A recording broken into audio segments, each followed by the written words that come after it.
Peace, peace, peace, peace, peace, peace, peace, peace to ya all. This is your sister Roo, MaWu Lisa Temple, beautiful upstate New York, Hudson Valley, and we are in the building for UnRead. What? December is almost over. 2025 is almost over, and here we are with you today for UnRead, the book review with Nick and Roo.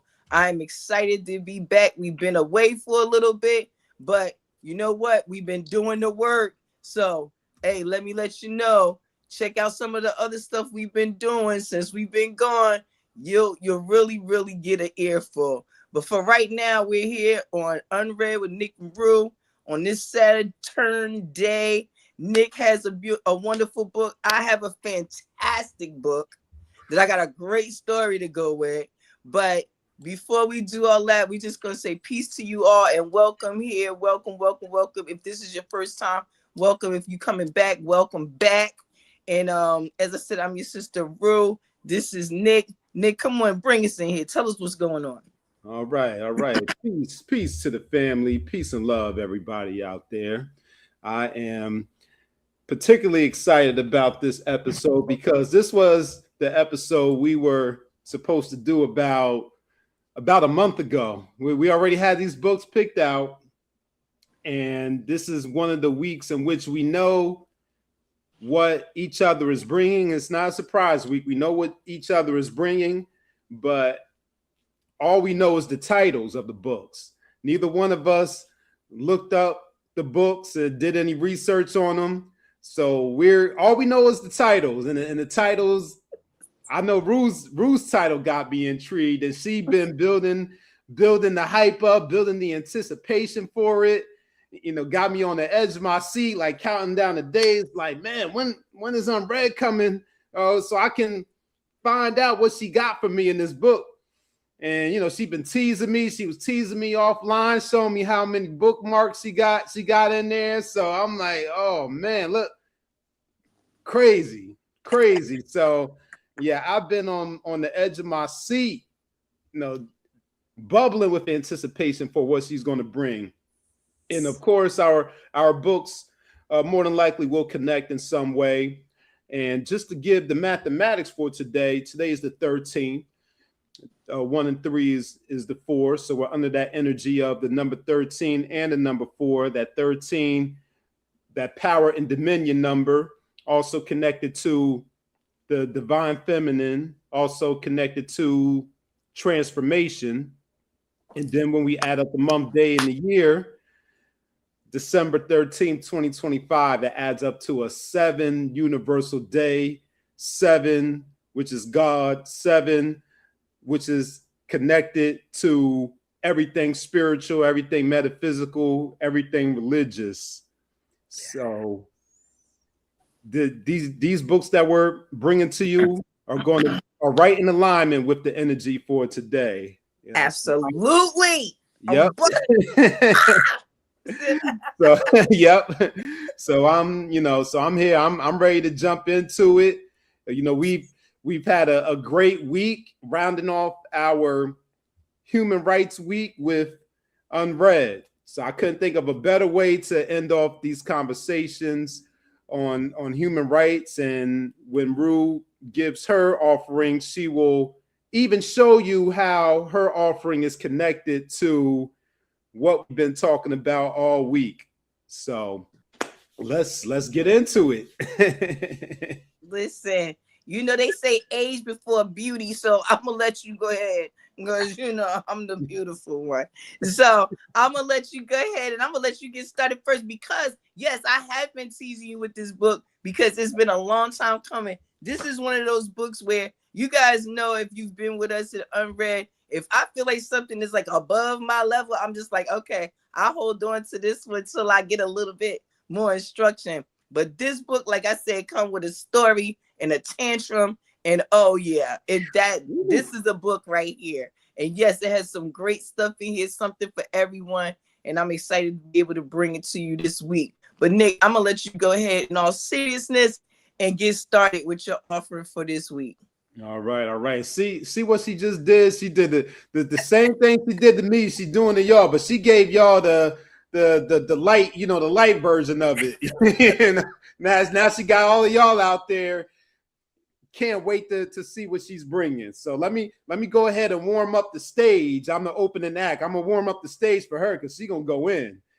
So I'm gonna be the opening act. Like when you go to the concert, got the opening act and you got the headliner. Roo gonna be the headliner today. Hey, so go ahead and honored. So I'm going to go ahead and talk to you all about my offering for this episode this week. Our first episode for this month. And my offering is called Watch for the Light, Readings for Advent and Christmas. And you see in that subtitle that this book is very relevant for the time that we're in. But let me give the backstory of how I came across this work. And I would categorize this as I would say it's a read, unread, and it's the first book that I think that I'm bringing that I'm actually in the process of reading right now. I think everything that I brought since we started this program from episode 1, we're on episode 36 now today. Every book that I brought up to this point has been a book that I've either read in its entirety, and I've been away from it for some time, or it's a book that I have not read at all. I haven't opened it. Maybe I might have read the summary of it, but I haven't read the book. But this one is one that I started reading maybe not earlier this week, maybe last week, as early as last week, I started reading it, and I almost forgot about it too. But the backstory for how I came across this work. So I got this book in the springtime, I believe it was. It was either the spring or the summertime. I think it was the springtime during spring break. I was in the Goodwill store. I was actually in the Goodwill store by my parents' house, the Goodwill store in Ocean Township, New Jersey. And I was picking up a few things, looking for a few clothing items. And then I knew they had the book section, the book collection there. And they also have DVDs, records, the whole nine. But I knew I wanted to check out the book section after I finished browsing the clothing section. So I browsed the book section. I picked up this book along with maybe 5 other books. And it was a Goodwill store. So the book was only $2. And I think all the books were a couple of dollars, $1, $2, $3. So this book was $1.99. And it spoke to me because I often, especially during this time of the year, I often enjoy reading texts that relate to this time of the year. And this would be the Christmas time.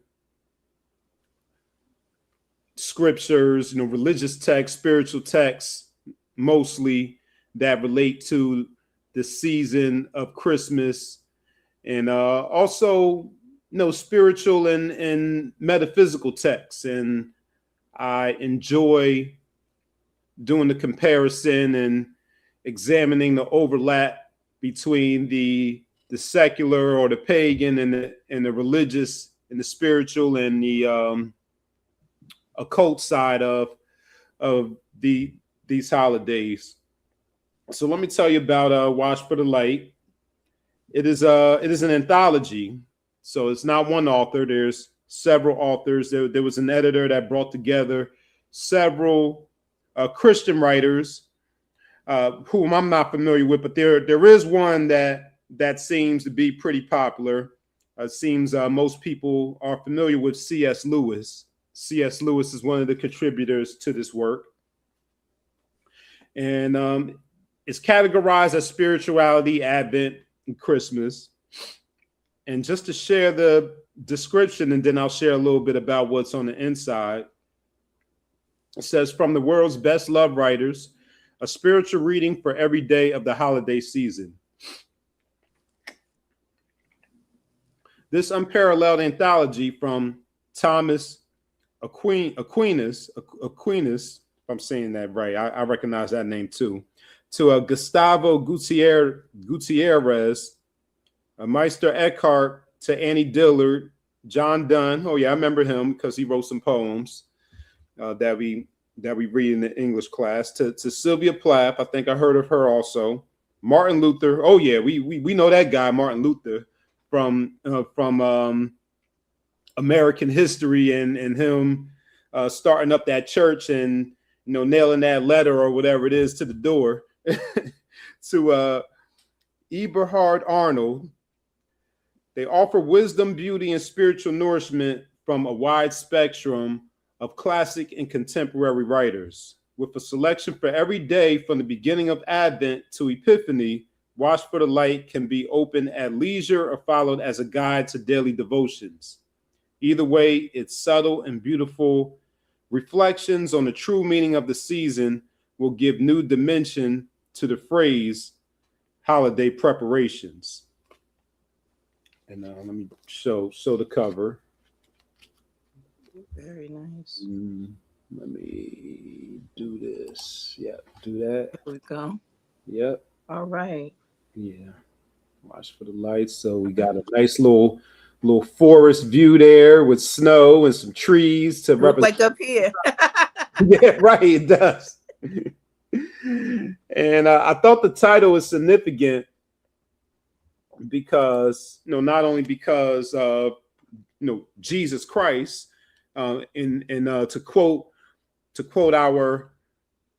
one of our favorite songs from the season from one of our favorite artists, Kirk Franklin, Jesus is the reason for the season, or should I say Jesus is the reason for the season. Yeah, he is. Yeah, oh yeah, he is. Yeah. We used to sing that in church, by the way.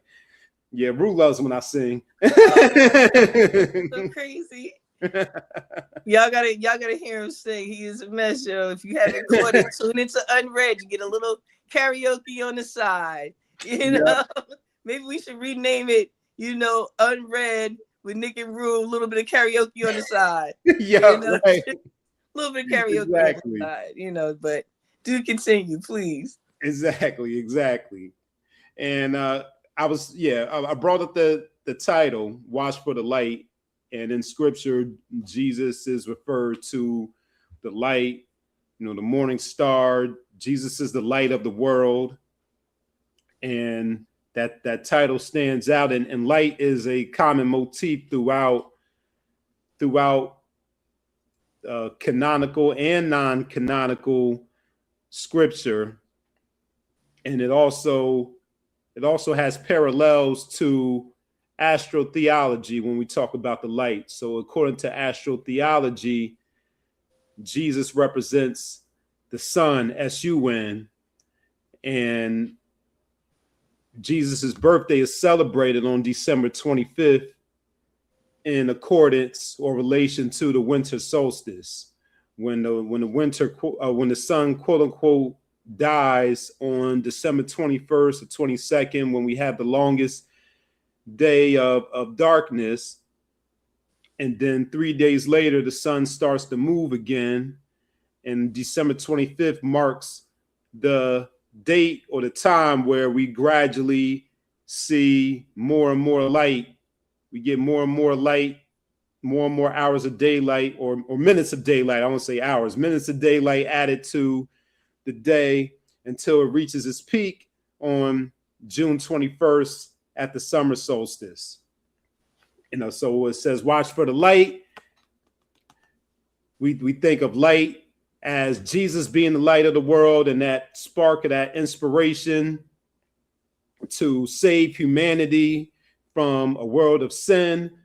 But in astrotheologically, we think of Jesus, the light, being the sun, marking the beginning of the end of the long days of darkness, because darkness is connected to depression, is connected to death, especially if you live in the colder climate, death in terms of nature, in terms of plant life, trees and flowers.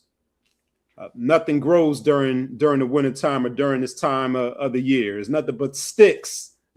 We don't even really see leaves anymore. I mean, we might still see a few leaves at the beginning of Advent, but as we get deeper into December and part of January, it's just the trees, it's just the wood, it's just the sticks. There's no leaves, regardless, no green leaves, no orange leaves, no brown leaves. It's just bare and it's just cold. So that sun is our savior, because that sun brings that life-bringing energy. It also brings the heat. It nourishes us. So we're watching for the light. We're watching for that inspiration of the risen savior to save humanity. We're watching for the light, that sun that warms the earth and grows the plant life. And if we want to take it to another perspective, we want to take it to how we want to call this, a philosophical or a Gnostic or a occult perspective. The light also represents knowledge and enlightenment, while the darkness represents ignorance or the ego or lower consciousness. So you can look at it from any of those perspectives depending on your individual worldview. So when I'm reading this book, I'm reading it from all of those perspectives. I'm examining the entries and the contributions of the various writers and authors from all of these lenses and perspectives. Now, when we talk about Advent, it's the beginning of the season where we're anticipating, and the time is leading up to December 25th, which is marked as the observation or the celebration of Christmas, or the birth of Christ. Now, according to the introduction of this book, Advent, the time of Advent, its commencement varies from year to year.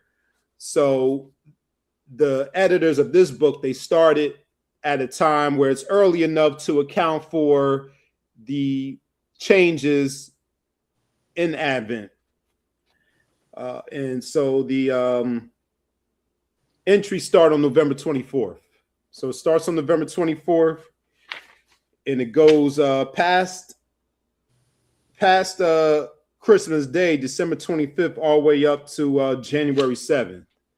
And we know that in different parts of the world, or different sects and versions of Christianity or Catholicism, the observation of the birth of Jesus continues past December 25th, all the way into the first week of January.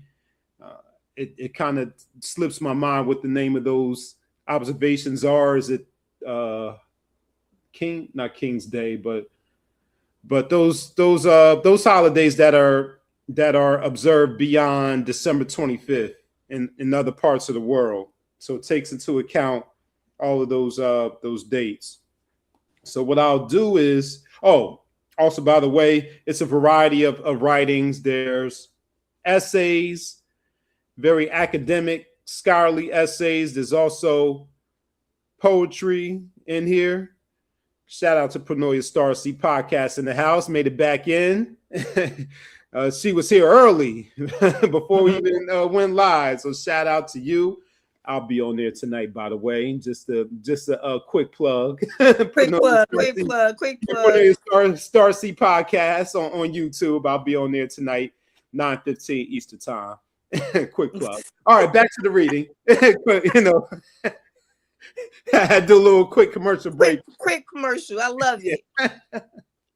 So you have a collection of essays and poetry from what I see here, and from what I've read so far, they address it's very relevant for the time that we're living in. a lot of reminders of the reason for the season and reminding people not to be overly consumed with the material aspects of this holiday, shopping, gift giving, and to remember the true meaning according to these writers. And as I alluded to just a few minutes ago, there isn't necessarily one true meaning. There could be multiple true meanings depending on your worldview and your perspective. I mentioned the spiritual meanings of it, but there's also non-spiritual meanings such as goodwill and humanitarianism to others, and family togetherness. So there's a lot of perspectives. There's a lot of meanings you can apply to this season. And I think this book at least touches on most of those meanings. So what I'll do and how I'll wrap up my offering is I will share a bit if December 13th isn't too long, maybe I can read the entry for December 13th, but if it is a little lengthy, I can cut it short and just read an excerpt because it seems to be a little lengthy. I didn't finish reading it, but let me see how far I got. Okay, yeah, it's a little lengthy, so I won't read the whole thing, but I'll read maybe the first couple pages, just so folks can get an idea of what this work has to offer. So December 13th, the title of this essay is called To Believe and is written by Karl Barth. Then the angel of the Lord appeared to Zechariah, standing at the right side of the altar of incense. When Zechariah saw him, he was startled and was gripped with fear. But the angel said to him, "Do not be afraid, Zechariah. Your prayer has been heard. Your wife Elizabeth will bear you a son, and you are to give him the name John."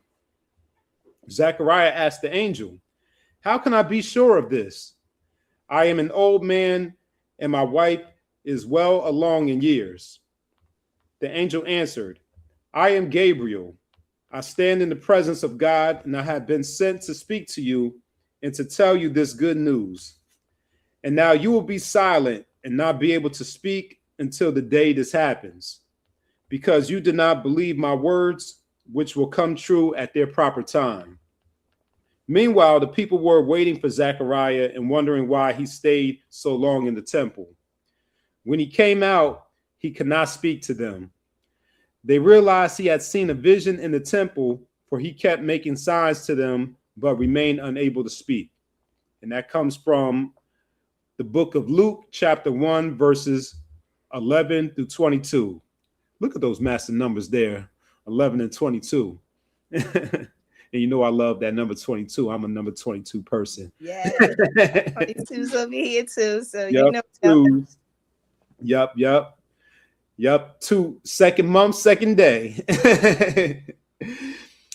There are so many gates and doors that must finally be lifted high and open wide.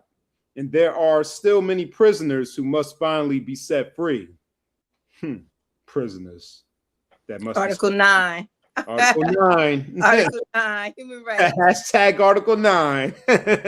If you've been with us this week, you know what we're talking about. All right. For truly we are among the prisoners and among the gates that should be open. I include our closed ears and lips, our lips, because we are actually quite similar to poor Zechariah, of whom we have just read. After all, something burns in our hearts that would gladly come out. Something often flames up in our soul that we would like to call out to all people. A question, a complaint, a word of defiance, a rejoicing, a stark truth, something of the sort that a person simply cannot keep to himself once it is there. It saddens us to be so alone, to be unable to share with anyone what moves us. It also saddens us to see other people coming and going, all in their own way, all in so much error and dullness when we have something to tell them that would help them. For we sense that their concern is at root our own concern. Above all, it saddens us that we are so cut off from each other that there are always such different worlds. You in your house and me in my house. You with your thoughts and me with mine. This is simply not the way life is meant to be. This separate life we all lead. But with one single change, we could have infinitely more joy and good fortune and righteousness among us. If we could open our hearts and talk with each other. And then we experience the fact that we are mute. Yes, we certainly talk with each other. We find words all right, but never the right words.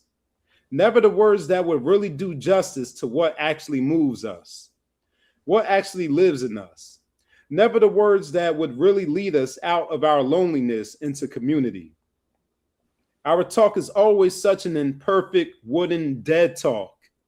Fire will not break out in it, but can only smolder in our words. Hearing the story of Zechariah, I immediately have to think to myself, I have so often climbed up into the pulpit and experienced just what is said here. And when Zechariah came out, he could not speak with them, and they realized that he had seen a vision in the temple. And he made signs to them and remained dumb. I once thought it is so easy to preach, but now it strikes me as harder and harder to say what needs to be said. All the better do I understand the men of the Bible, Moses and Jeremiah and others who beseech God not to make them speak of him because they simply could not. All our lips are bound. And my plight is also your plight. I am not able to speak because you too are not able. You do not speak with me either. What you say to me is at most only an incomprehensible gesture. I hear only words. Oh, our closed up lips. Who can finally open them for us? Zechariah was mute because he did not believe the angel. We all are just like Zechariah in the sanctuary. Every one of us has a hidden side of our being that is, as it were, in touch with God. We are secretly in a close connection with the eternal truth and love, even if we ourselves are not aware of it. And from this hidden side of our being resounds a voice that is actually speaking to us constantly. Gabriel, who stands before God, spoke to Zechariah. We could think of the words of Jesus, that even the least have an angel who always beholds the face of the Father in heaven, Matthew 18:10. This angel stands before God, but sometimes in the sanctuary, he also stands right before us. He speaks with God, but he also speaks with us. However else we think about it, the living word of God is available to us. It is a word that, in contrast to all human words, is clear, intelligible, and unambiguous. Yes, this inward word of God, which God speaks to us by means of his angels, contains precisely that which so moves and unsettles us. It is this word that so delights and grieves us, and which we would so gladly tell one another. Without this word, we would not suffer so deeply from the need that presses in upon us, and from the injustice that we must stand by and watch. Let me read that sentence again. With this word, we would not suffer so deeply from the need that presses in upon us and from the injustice that we must stand by and watch. We would not be able to resist so powerfully and become so indignant against the lies and violence that we see dominating life apart from this word. We would not have the urge to exercise love and to become loving if it were not for the fact that within us is God's voice placed into our heart. In this way, God spoke to Zechariah of something quite grand, a coming great decision and turning of all things, of the approaching better age at hand, of the Savior meant to become a helper for the people, and of his herald, whose father he himself will become. Even if we have never seen angels standing on the right of the incense altar, the fire of God can actually burn us. The earthquakes of God can still shake us. The flood of God awaits to rush around us. The storm of God actually wants to seize us. Oh, if we could actually hear, if we could but hear this voice that resounds so clearly within us as actually God's voice. If we could only believe, then we could also speak. As Psalm 116:10 says, I believe, therefore I also speak. Believing is not something as special and difficult or even unnatural as we often suppose. Believing means that what we listen to as God's speech. What moves us is not just our own concern, but precisely God's concern. What causes me worry, that is God's worry. What gives me joy is God's joy. What I hope for is God's hope. In other words, in all that I am only a party to that which God thinks and does. In all that I do, it is not I, but rather God who is important. Imagine if everything were brought into this great and proper connection. If we were willing to suffer, be angry, love, and rejoice with God, instead of always wanting to make everything our own private affair as if we were alone. Just imagine if we were to adapt everything that gratifies and moves us into the life and movement of God's kingdom, so that we personally are, so to speak, taken out of play. Simply love, simply hope, simply rejoice, simply strive. But in everything, do it no longer from yourself, but rather from God. Everything great that is hidden in you can indeed be great only in God. Don't think we would learn to talk with one another if we would cease speaking about our own separate concerns. If the human would cease putting itself in front of the divine, what will happen to us if we approach each other thinking, what he is saying is not on his own, but rather on a higher authority? Not because he wants to, but because he must. Wouldn't we then once and for all find the words, the right words? Might we not be able to truly hear and understand? God's thoughts are in us and over us, yet we must learn to believe that everything depends upon the God who stands behind us. We are in his hand. The greatest, the best in us is precisely not our own private concern, but rather God's. If I could only believe it, it need not be complicated. Let the divine that you do recognize actually be divine for once. Or perhaps you and I like our insecurity and instability compared to the thoughts of God. Perhaps we prefer to place ourselves next to the truth instead of in the truth. We must once and for all give up trying to be self-made individuals. Let us cease preaching by ourselves, being right by ourselves, doing good by ourselves, being sensible by ourselves, improving the world by ourselves. God wants to do everything, certainly through us and with us and never without us. But our participation in what he does must naturally originate and grow out of his power, not ours. Oh, how we could then speak with one another. For whatever does not grow out of God produces smoke, not fire. But that which is born of God overcomes the world. 1 John 5:4. We only need to speak with our fellow men on the basis of faith. So long as our words do not arise from faith, from our confidence in the power of God, we will be and remain mute. Only faith can speak, but faith can speak. This is how our ears must be open, and then also our mouths. So now here we stand, simultaneously deaf and mute like Zechariah. Yes. We only want to pretend to be next to him. In spite of his unbelief, he was still a herald of Advent, one who waited for God. Otherwise, the angel would not have spoken with him, nor would he have become the father of John the Baptist. When everything came to pass, which he could not believe and could not express, then he was suddenly able to believe and speak. For God does not stand still when we come to a standstill, but precedes us with his deeds and only waits so that we can follow. And so we will accept, even with all that we cannot say, and with all that we have not yet heard, that we are also heralds of Advent. We will finally believe, and then we will also hear. My offering for this episode of UnRead, episode 36. Yes. Watch for the Light. Yes. Advent and Christmas by various authors. Yes, yes, yes. You know what?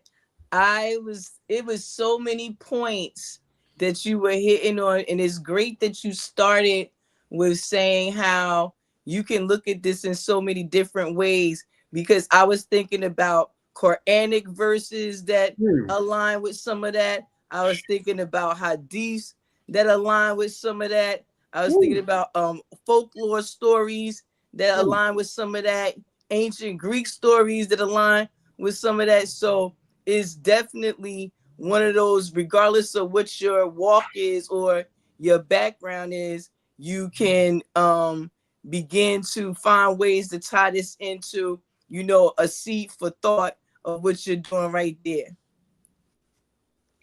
We said when the angel was like, yo, I'm an angel of the Most High. That's right. You got the nerve to question me. Listen, Job questioned too. Job questioned too, and the Lord had to speak. So just imagine the angel was like, quiet, quiet. He's like, shh, you don't know what you're doing. You don't know what you're doing. You know, Nick, your reading had me in the zone. I was like, I dipped out for a second. You know what I mean? I was like, I was in the zone.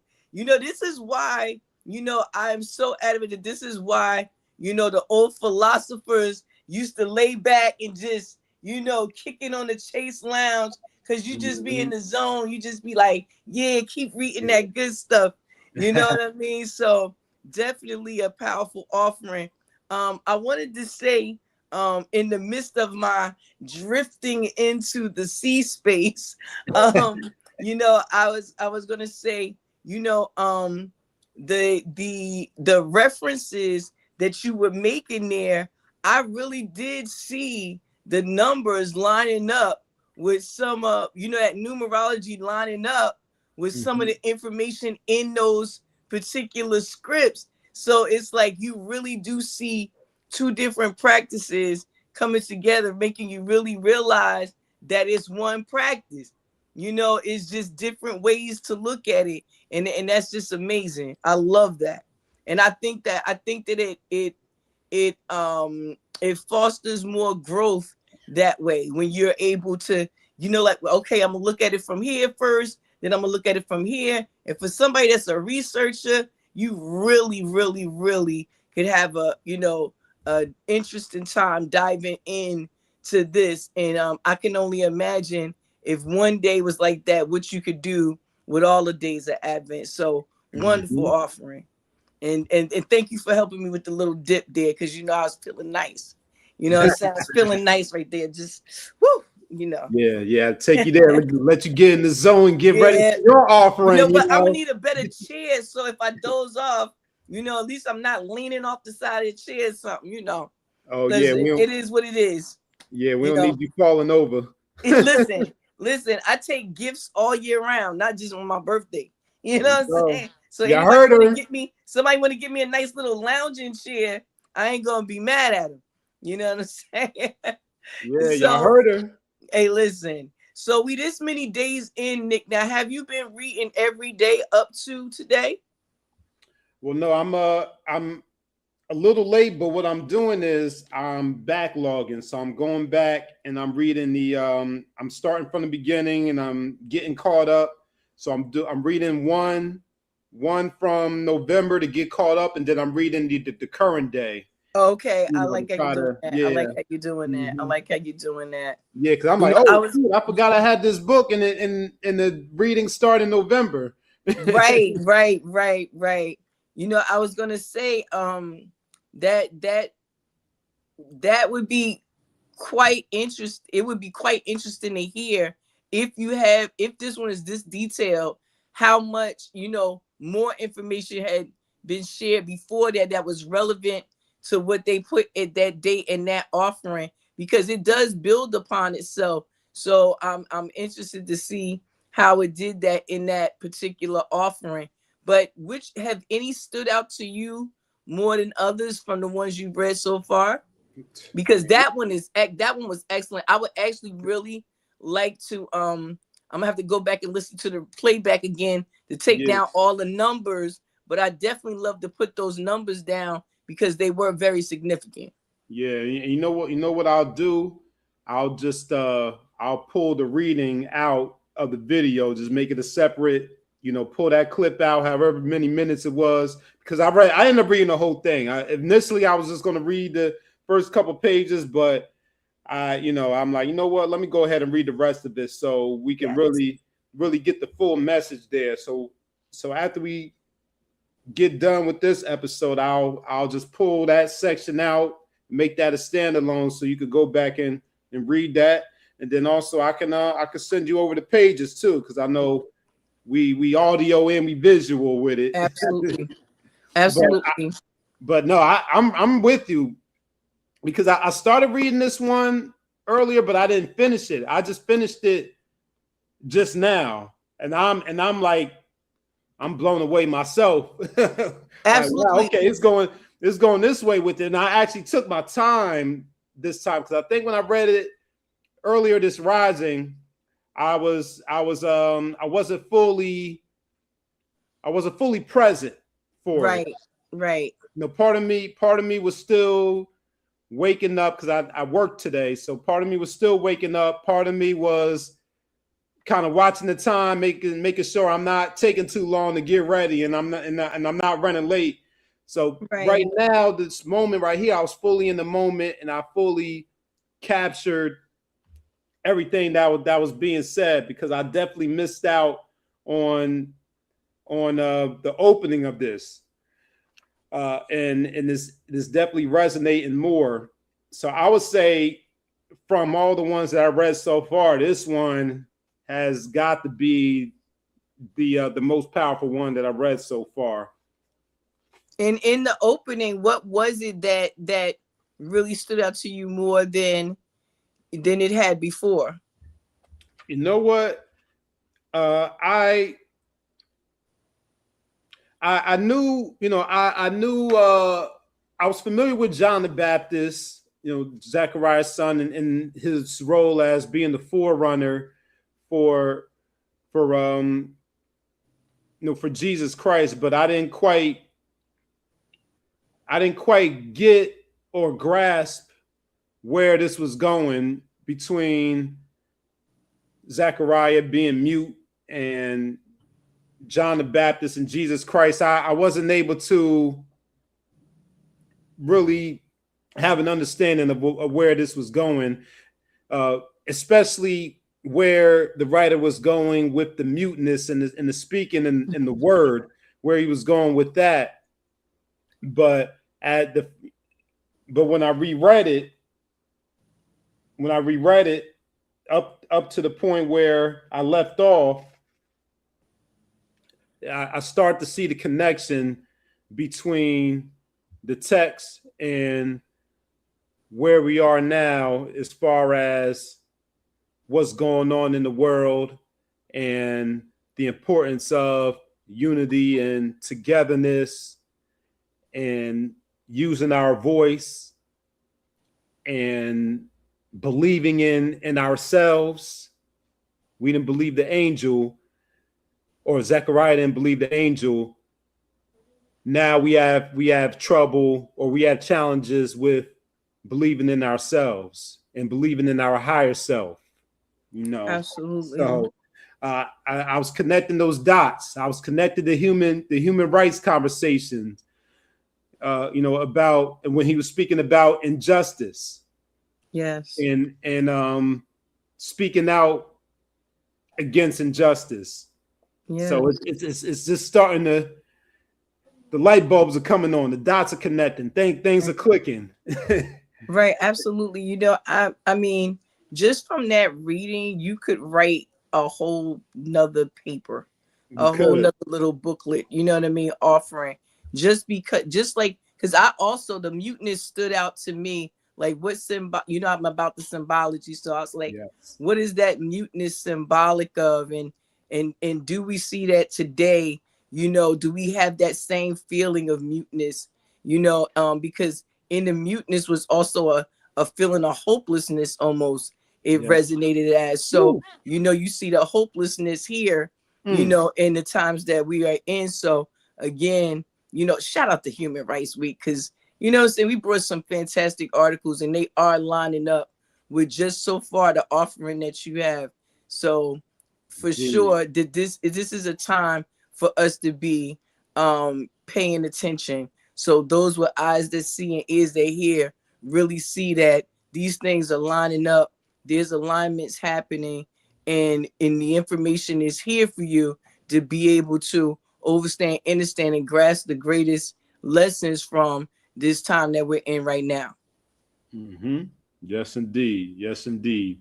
Yep. So definitely this one is in the lead so far, but some other notable mentions would be December 11th essay called "The Original Revolution" and how, and the etymology and the translation of and the definitions of the word gospel, and it coming from evangelion, and how that can be translated into the word revolution, and what we think about what revolution means, and throughout history, sociopolitically, and how Jesus is often characterized as a revolutionary.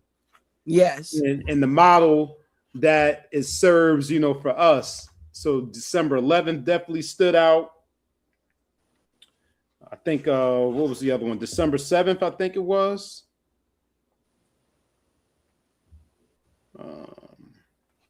Either December 7th or December 9th.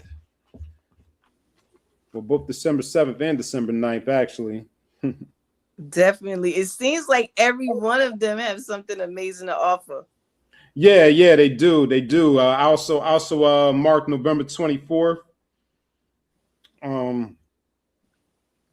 Because November 24th, that one has an interesting passage in here. Well, the name of it is, what's the name of it? The name of it is Action and Waiting, but it has a passage in here that discusses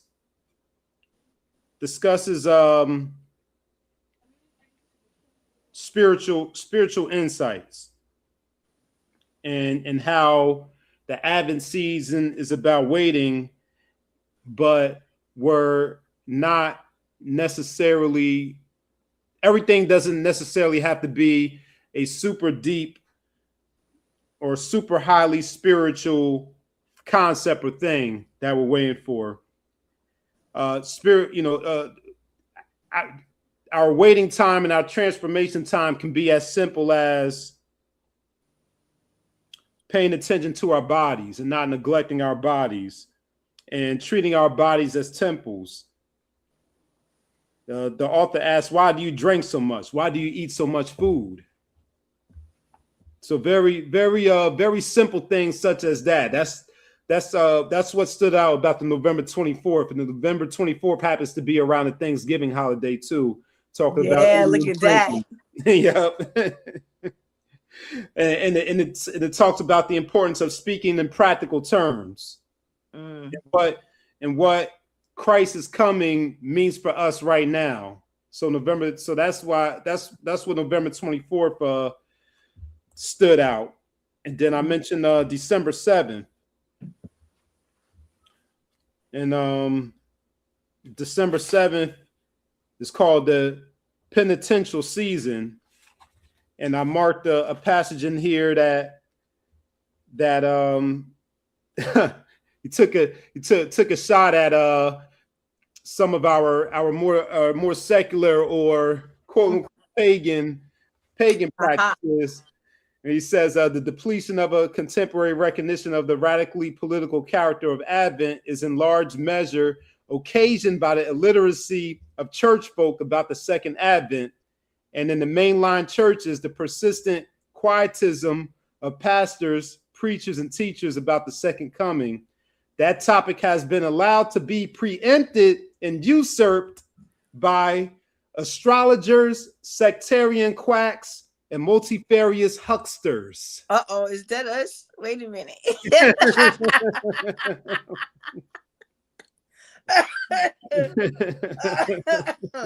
Are they talking to us? Oh my God. Yep. And then also December 8th was noteworthy too. Very short essay. Oh no. No, two entries for December 8th. Two short. Wait, no, it's one. Oh no, it's two authors with one essay, one short essay. Okay, I got a little bit confused for a second. Two authors and it's called From the Stable to the Cross. And the second author, Edith Stein, she wrote about the Christian mysteries aspect of it. And she speaks of the prophecy of Simeon for the Virgin Mary. And she says that his prophecy announced the passion, the fight between light and darkness that already showed itself before the crib.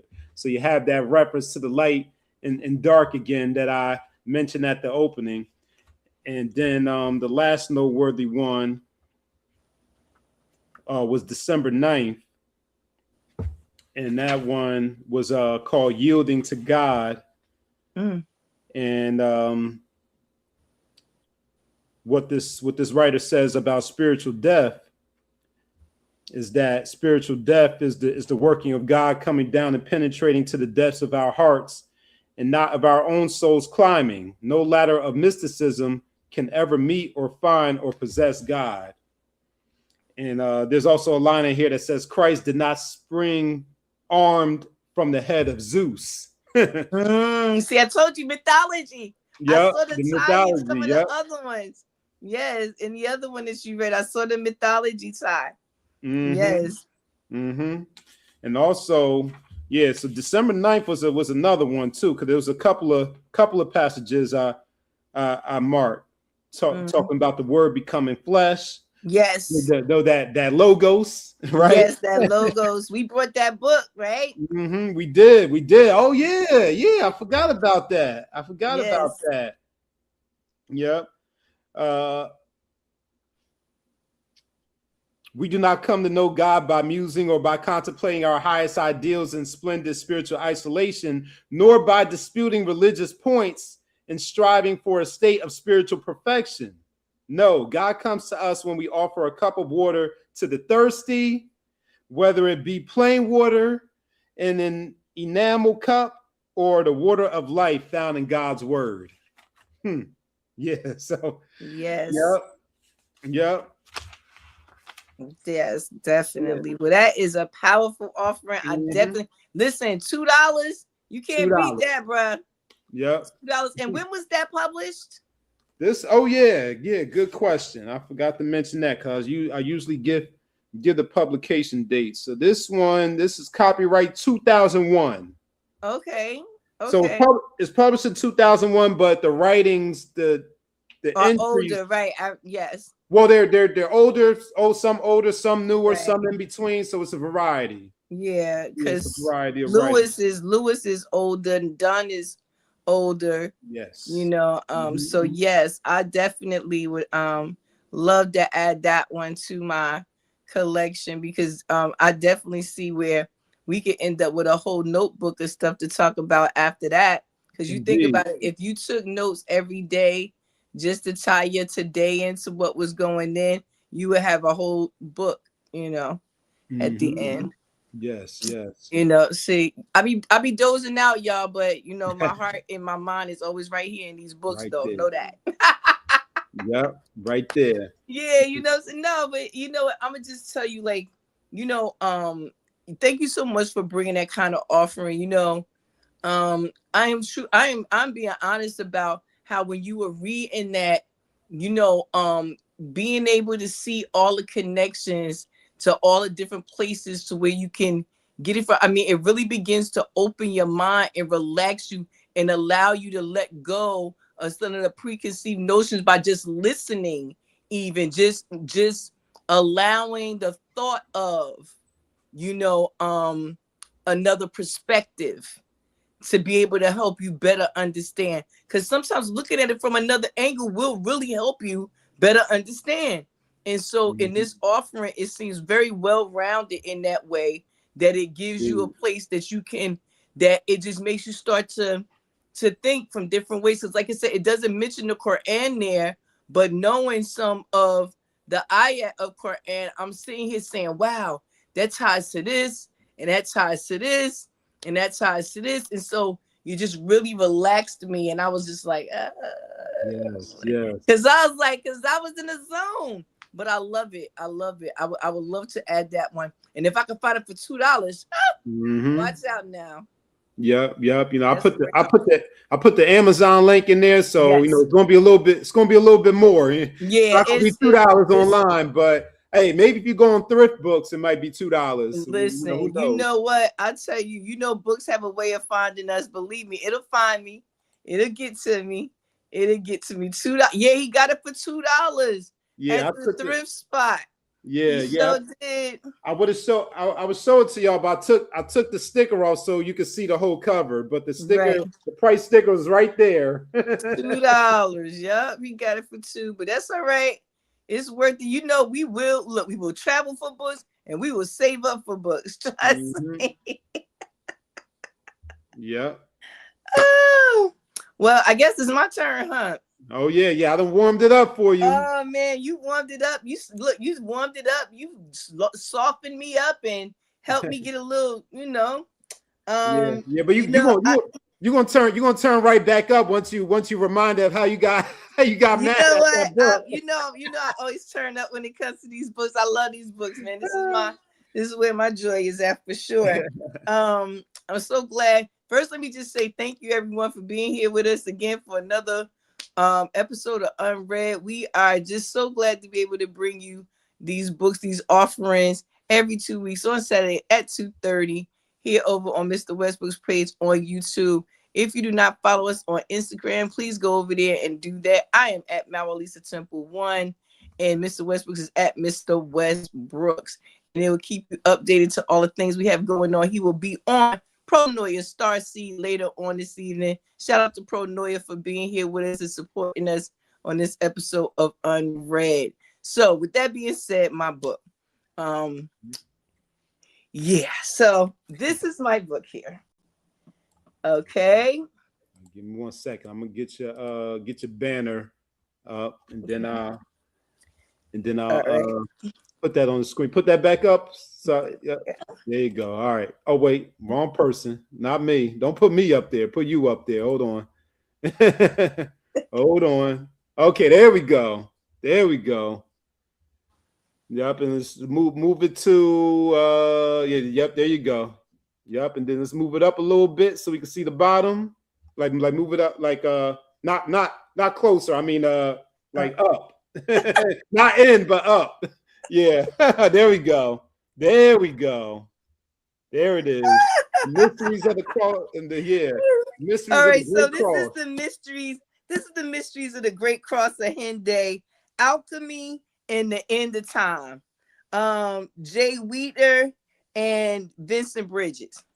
So this book, oh man, first of all, it's a juicy one. And it's completely unread. And I'm going to tell you, I told you I had a funny little story about why it's completely unread. Look at the symbology on the first page. Look at that. Oh, hold on. Let me take this off the screen. Oh, I see a crow. I see some skull. I see a skull. You know what's crazy about that bird, or if it is a crow on that skull, is that we've been reading Shakespeare's Hamlet and analyzing the covers in the various posters and covers of that book, and a couple of the book covers has the skull and the crow on it. Absolutely, because it's indicative of that type of work. So this is copyright 99. And like I said, it's Weidner and Bridges, and this is a serious book right here. I am so grateful to be able to have come across this work, and let me tell you how. So before being up here in beautiful upstate New York, I was in New Jersey, and I was part of a group called Temple of Ancient Ones, and we used to have lectures and workshops. You know, that's where I got to meet, you know, Ras Mariah and Taj Tariq and, you know, Bobby Hemming and all these different other people. This is where I got my introduction to these people. Hakeem Bey, I actually did a lecture with him. He did ancient technology, and I did ancient healing techniques. We have it on VHS tape. Ooh. It is a classic. So, needless to say, hanging out with such scholastic superstars as the people I mentioned, you know, research is a big part of that. You know, we don't like to just talk out the side of our neck. You know, things do change and you can't know all. So you give the best information you can, but you do your due diligence and you do really good research. And I love research. So the way I found this book was in search of research for something else. So I was writing a paper on the esoteric side of Mary Magdalene and all the Marys. Ooh. And I came across some information that I found it from the Masonic Museum down in Washington, D.C. That led me to want to go to France to do some research in the libraries and in the temples there. And one of the places was where this cross is at in Hendaye. So I went to the temple and I'm like, look, y'all, you know, I need some research money, you know, and they're like, why? And I'm like, I need to go to France. And they're like, wait, you want to go where? I'm like, I need to go to France. They're like, oh, you know, I don't know if they thought I was going to vacation, but I wasn't. I was going over here to find out some information. So I presented my case, told them what I was looking for. And while they all agreed that it was a worthy research project, they at the time weren't in the place to really fund something like that, nor saw the importance of it. And I think that's what really caused me to have a tantrum that I did, is because they didn't see the importance of it, because it was talking about alchemy in the end of time. And we were giving these lectures preparing people for this end of time, and you are not giving them a key and vital part of that, which is the symbology to be able to read the signs of what's going on right now. So I had a whole tantrum. So all the books that I had went and bought to do research, I just put them all on the shelf, and I was like, that's it. I'll read it later when the end of the world is here. Well, here we are, folks. Here we are, folks. We are here at the end of the world. Welcome, if you didn't know. And this is Mysteries at the Great Cross of Hendaye, Alchemy in the End of Time. So, again, you know, like I said, I don't ever have a problem saying that something is above my level of study, and I have very scantily scratched the surface of alchemy in the form in which you would need to be able to truly master and use this book in ways that it can truly be used in. However, even with the scant understanding of alchemy, one can see the importance of this text and the symbology inside of it and the history inside of it to be able to tie the keys together to understand the mysteries that were left behind, that would give us an opportunity to not only transform ourselves, which you were talking about transformation in this time, not only transform ourselves, but also be able to understand what's going on in this time and prepare ourselves for whatever is to come. And when I say the end of time, folks, we're not talking some catastrophic event, or are we? Because they are in this book. So we will talk a little bit about that. I'm going to read the back to you and let you judge for yourself. But again, transformation, alchemy, just keep it in mind. The mysteries of the Great Cross of Hendaye, one of Western occult's deepest secrets. The alchemical transformation of base metal into gold is also the transformation of the current Iron Age into the Golden Age. Based on the work of the enigmatic 20th century alchemist Fulcanelli, authors Wilder and Bridges show how great how the greatest alchemical secret is that of time itself, and that's coded in this obscure monument in southwestern France. The cross in the town square of Hendaye is an imminent date of the apocalypse. From the cross in Hendaye to the western facade of the Cathedral of Notre Dame in Paris, the piracies to ancient Egypt, the secret origins of Atlantis in Peru, the author's exploration reveal that we are indeed living in a fatal season, intimately connected to our solar system's alignment with the galactic center. The author's in-depth examination of alchemy's connection with the coming in days also reveals that this astro-alchemical knowledge was part of the sacred science of the Egyptians and the Atlanteans whose coded messages at least deciphered the guide humanity to its future destiny. Ha ha! Bow! Human rights, humanity in the future, from the past, so future past. This is a powerful one. So just in reading that, needless to say, this is a book that requires attention to detail, some discipline, and definitely some determination to really know what's really good and what's really going on. And we know that I have to know spirit. So it was not hard to see what led me to this type of work. Wow. Yeah. So, again, we've been on here for a minute, and this right here, like I said, I could give a whole masterclass on the book without reading the book, just based on some of the chapters, but I did pull some things to the front that I wanted to illuminate and share. Chapter 4, and this is what made me laugh when you talked about the pagan aspect of who they were talking to in your particular work.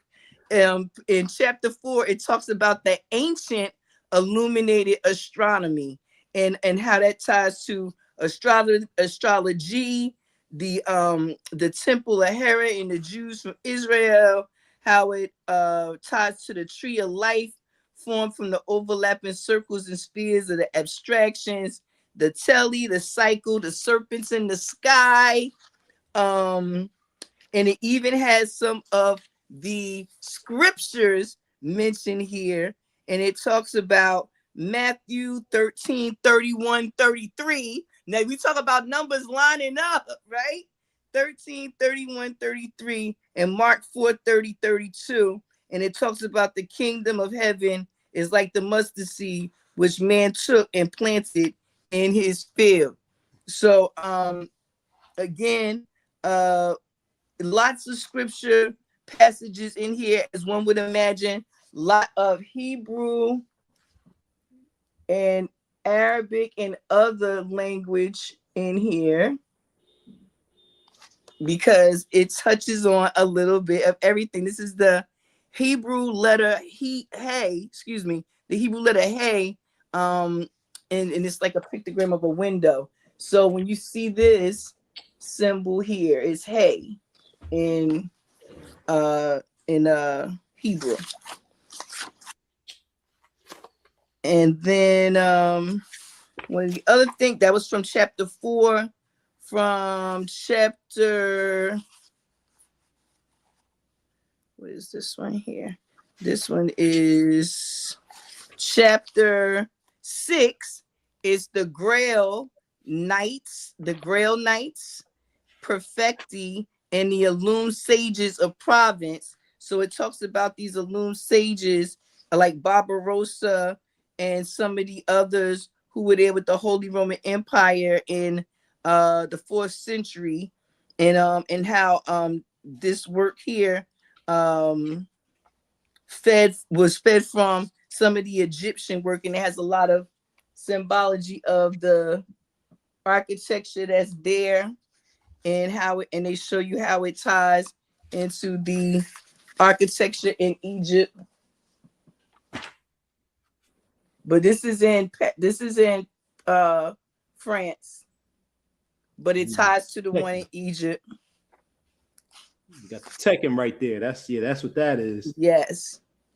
and they have a lot of, like I said, symbology in here, and one would really have to sit down and study these works of art, you know, in the form of architecture and such. And they do a pretty good job of explaining it too, especially the cross itself, because that really is part of the key to the alchemy aspect of this book, is deciphering and decoding these symbols on the cross that was left.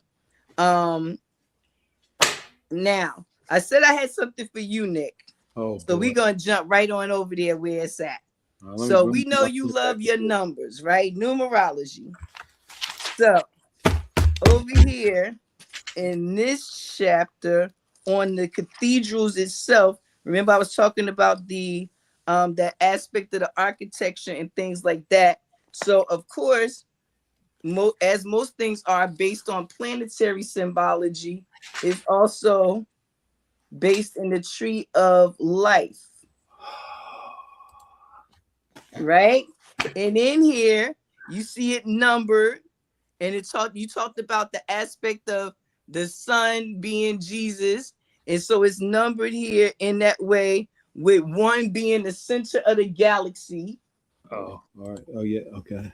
The center of the galaxy, and it goes on to list the others: Saturn, Mars, Jupiter, Mercury, Venus, the moon, and Earth itself being number 10. So 1 and 10 being across from each other, right? And then from the center of the galaxy also, they show you how when you transform or you use the alchemical process of understanding the process in which you transform, you go from one symbol like the star over into this other symbol here that has the connected lines. So it talks about that, not just the spiritual transformation that we can make on the outside of us, but also the one we can make inside of us. So I thought that was interesting.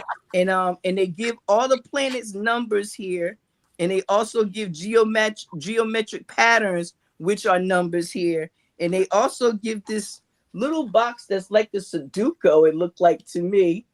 But and that I said would be interesting to you because it's about the way they do it is they put the numbers in a line of numbers where they give different messages. So they use this basic pattern down here. So, definitely something in here for everyone.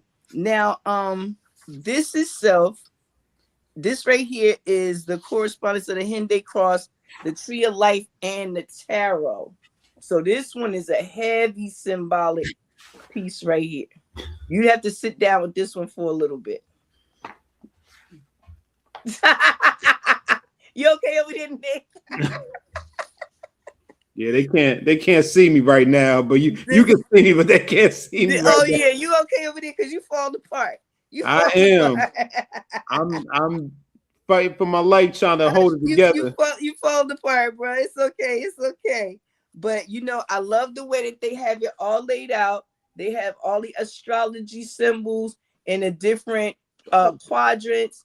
They have other symbology in there. I mean, you could really spend a couple of hours just breaking down all the symbols inside of this one particular offering. And again, these correspondences are the ones to tarot. So if you're into tarot, if you're into numerology, if you're into Kabbalah, any of these things, this information would definitely blow your mind and give you some fun for hours, and also help you to understand some things better than you maybe did. So I'm just going to talk about this last part because again, this is one of those books where you recommend it. You tell people, hey, listen, go out, get this one, put it on the shelf, and when you're ready, you know, work your way up to this piece right here. But definitely you would have to do some work on the ancient sites in France and things like that that are tied to Jesus the Christ, and that will also help you prepare to read this as well. So alchemy and transcendence. Got that one back in the back here, chapter 14.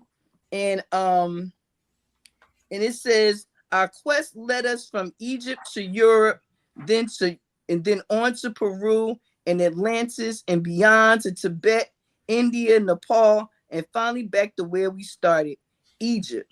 Ha! How nice is that, right? For all the people that didn't understand, right?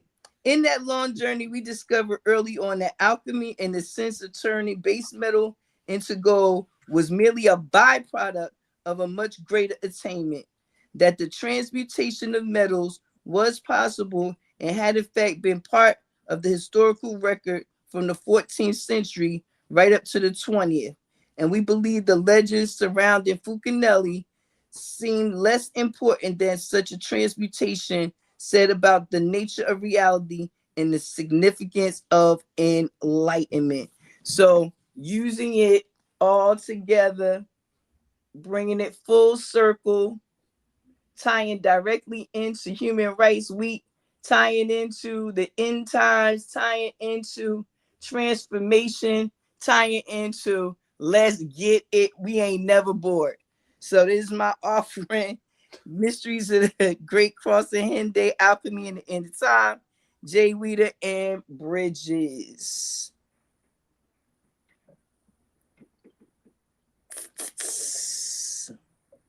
What are you thinking, Nick? What are you thinking?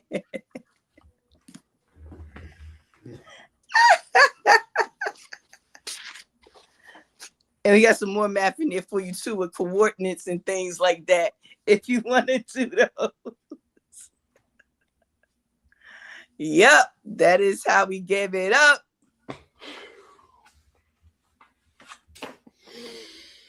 That is how we give it up. And let me just say, this book has so much stuff in it. I mean, like, it gives you a complete breakdown of all the images here in the back of the Sephiroth, the 4 trees of life, you know. And people be like, the 4 trees. I'd be like, oh, you ain't know. You better get deeper in there, you know.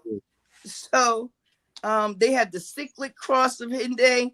It says, look at this is at the chapel. This is the chapel that I wanted to go to because this is where the writing is actually on the floor. The tree of life symbology in Les Mystères de Cathedral. Don't ever quote me on my French, and I'll never say it again. I'll never say it again. And my daughter, who mastered French, will probably chop me down for that after this. She said, you could have asked me how to say it, Mom. I can hear her now. But anyway, yes, the mysteries of the Great Cross of Hendaye. So, what you got for me, Nick?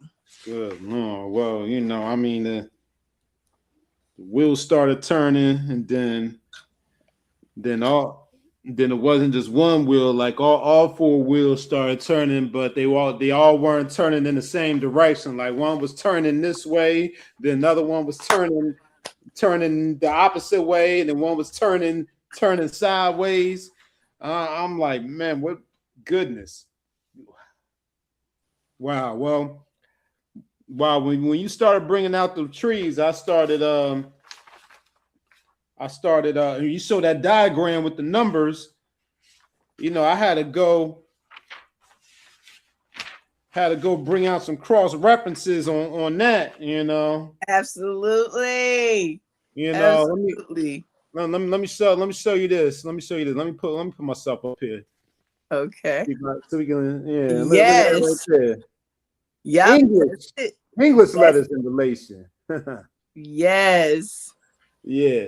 English letters in relation to the Sephiroth. And then boom, and then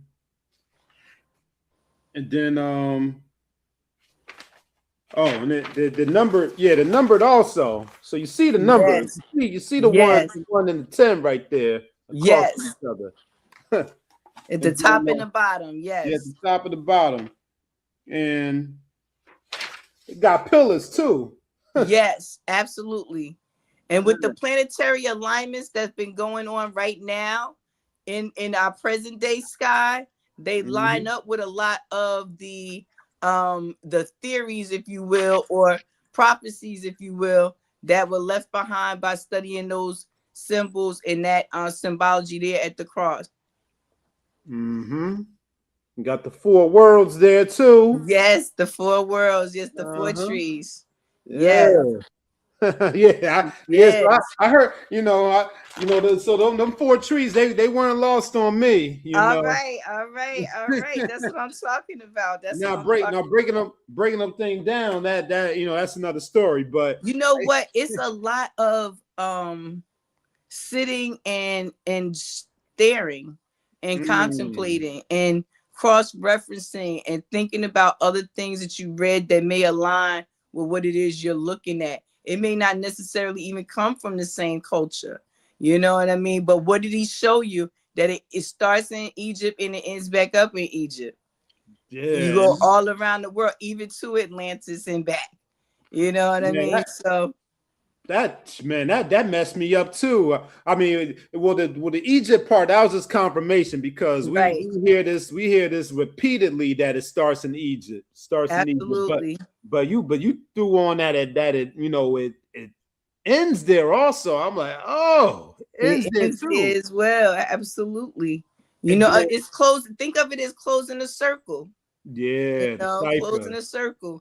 And you know, they have a great breakdown of the Ankh in here, not just the numerology of it, but the actual symbology of it and how you use it in alchemy and how you use it in transformation and transmutation of the self. So I mean, like I said, this book is a jewel, and I'm so fortunate. You know, even though I didn't get to go on a trip and do the work that way, I think now I know now when I go, it'll be even more interesting because I'll have this information under my belt and I'll have some idea already of what it is I'm looking at.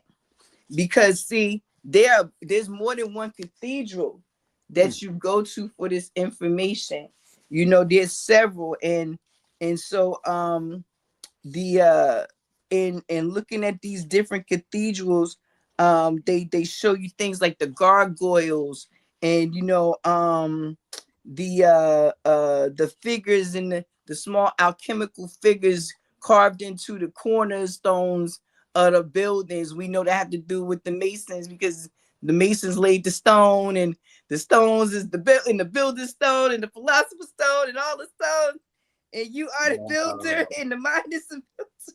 We doing all the things. Man. So is I know that they talk heavy on the Black Madonna and the Black Virgin, heavy on that. Heavy. Go on, hold on. Heavy on that. Hold on. Heavy on that. I'm gonna put you back up here for a second. Heavy on that. I'm gonna Heavy put you on back that. there. I'll put you right there for a second. Yep. Hold on. Heavy on the Black Madonna, the Black Virgin. This is at St. Victor's in Marseille. And so again, like I said, I am seeking, you know what I'm saying, to go and continue to do this work because I felt it was worthy then. I know it's worthy now. I felt it was before. I know it is now. You know, it's been years, and I know that just from the other things that I studied, that this work right here is definitely an addition that anyone could use to help with the transformation of self and the understanding of what it is, that was and will be. And it even talks about the message of the Maya and the end date and, cosmogenesis and all of that good stuff like that. So nothing is not covered in here. And it even talks about catastrophes of fire, etc., things that we already know from other texts and from things that have already happened. So oh yeah, so this is why I had to get up for a second because I had to go get this. You got me over here, man. I showed you the trees, but I'll show you this one too because I knew where you were going just a moment ago, and I was like, you know what? I gotta go and get this real quick. I had to go grab this off the shelf real quick. Yes, yes, yes, yes, yes, yes, yes.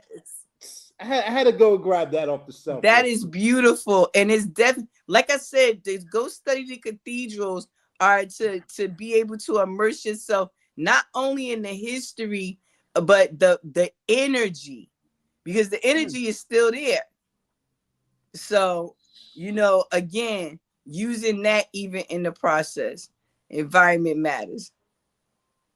But definitely some great information, man. And I love bringing that book to you guys. And again, that's The Mysteries of the Great Cross of Hendaye, Alchemy, the End of Time, Weidner, and Bridges. And Nick will have that information up there and we'll put it down. You know what I mean? You going with, listen, always need research assistance because it's a lot of work. You see how much work it is? That's not for one person. You look, you can stand right. We stand side by side and get that. Digging in the ground. I tell people, Nick, you always talk about me missing my callings. Archaeology is definitely one of them, but we know it's the calling in the small places for me.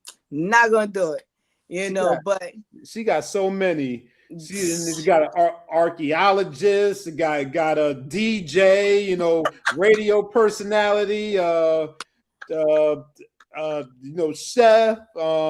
You know what? I ain't even messing with you, yo. But research though, for somebody that's a seeker, going to do that type of research on your own really removes a lot of the doubt. Because I remember reading these books, some of these books about these places and things when I was small, young person, and I'd be like, yeah, it sounds great, sounds amazing, but I didn't see it, so they could be lying to me. You know what I'm saying? And especially after I found out how many lies had been told to me by my teacher. Again, I'm always going to reference that book, Lies My Teacher Told Me. You understand? So, with that being said, I wanted to be able to go and touch and see and feel for myself, come up with my own understanding of what it is I'm looking at. And so research for me has always been a place of joy because I get to know instead of thinking or just believing. Or just listening to somebody following the crowd. That's right. Oh yeah. Yep. Thinking for yourself, doing the due diligence. Absolutely, man. Absolutely. Goodness, that man, even that cross, the cross itself. And they unfolded so you can see each panel of it. Yeah, so the cross itself, then you see the panels, and then you said it's astrology and tarot in that mug. Yes, because they show you the symbology between them. Yes. Oh my goodness. Yes. I ain't gonna be able. I don't think I'm gonna be able to sleep tonight. and then you hit me with this, and then we going over the pronoia tonight. I ain't gonna be able to sleep tonight. See, look at that. You can do some research.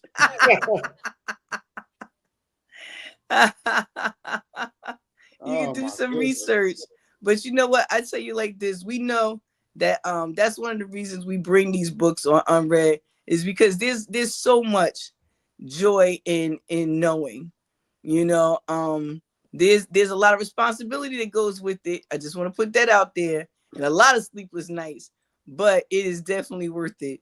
Being able to say, hey, listen, I researched this thoroughly and I can stand on this because it's about your truth and what you working with in that moment. So the Mysteries of Great Cross of Hendaye is definitely staying on my shelf or staying in my top books to be able to put my hand on, because definitely I'm going to go to France and do some of that research on my own, most high willing. Just go and I love what they said, but now we got to go see what we say. I want to see what we see, because we're going to always see some things that other people don't, because it's there for us to do that. That's right. Going on those fact-finding missions. Yes, our birthrights, going looking, the hero's quest, the hero's journey. We got to go find it ourselves. Thank you, sis. Thank you. Yep. Well, that's it for me, Nick. It's Saturday. Look, we had a snow advisory. The sky done got all dark. It's already 0 dark 30 at 4 o'clock now. Yeah. You know what I'm saying? But I had a wonderful time on UnRead this week. I hope everybody that joined us did as well. I am your sister, MaWu Lisa Temple, beautiful upstate New York, Hudson Valley, and I am glad to be bringing you my offering this week. I hope you enjoyed it. If you have any questions, I'm always open. You can hit us in the DMs, or you can put it right in the comments below. Nick will also have these books listed below, and you'll be able to let us know if you read them. Let us know if you get them. Hey, let us know if you want to read them together. We got a little book club coming up next year. Don't tell them, Nick, we're going to be going through them. So, with that being said, I'm going to give it to you, Nick, and we can be out of here. All right. Yes, well, I don't know why you gave it to me, because I'm all, I'm all discombobulated. I've been mentally what's the word? I don't even know how to describe it. Like I've been mind effed, I've been